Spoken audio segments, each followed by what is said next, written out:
This time, I'd like to introduce the writer and director of Anything Goes. Let's hear it for Carol Amster.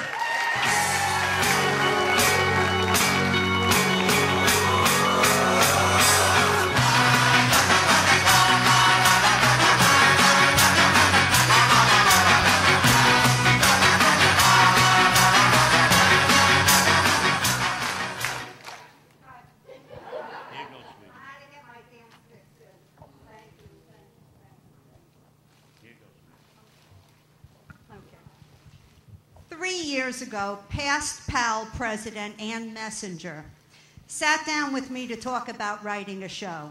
And then Susan Gelfand and I started talking, and an idea started to take form. And a few months later, I had the first version in my computer. Then we took it to the PAL board, who put faith in two greenhorns and who chose this show as its 2011 production. So I asked PAL president Stan Lewis who would direct it.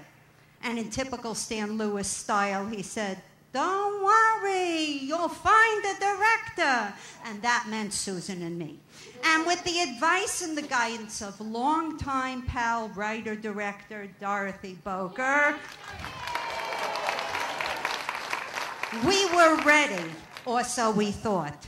We lined up fabulous key people: Jackie Rubin, musical director; Rhoda Rosenberg, lip sync coordinator; Judy Lutz, choreographer; and Marilyn Allweiss, wherever she is, dialogue coach. Susan and I knew nothing about the technical experts, technical aspects, so we begged the experts to help us. Larry Boker, Howie Allweiss, and George Avignon agreed to do the sound and lighting. Ed Fennell and Bob Krause signed on again for visual effects. Lee Vogel, assisted by Diane Herman and Donna King, would take care of the costumes. And look what a beautiful job they did with these costumes. But Florence Seal started the ball rolling with her magnificent set renditions that you saw in the lobby when you came in. And Gene Rubin offered to construct these crazy railings and all the props you see. He did a fabulous job. It was all beginning to come together. But we had no idea that our accompanist of 5 years, Peter Greenblatt, had worked his last show. That's when Mark Cutler came on with his keyboard, his sound effects, and his assistant Colette. Librarian Roberta Carroll got the lyrics and the sheet music for us, and we were ready for October auditions. 52 script revisions later, we started rehearsing, and what you saw here tonight is a showcase of the most amazing group of 43 performers and 15 backstage and technical people. And thank God for our stage managers who've already been mentioned, but I have to mention them again because they're fabulous. Marilyn Hyman, Trudy Allweiss, our mic maven, Marla Riff, our shusher, Harriet Martyr, and our go and get 'em girl, Joan Spitzberg. And a special heads up to my co-director, Susan Gelfand, who made order out of backstage madness. Don't let me forget our suggestion taker, Barbara Fast, as well.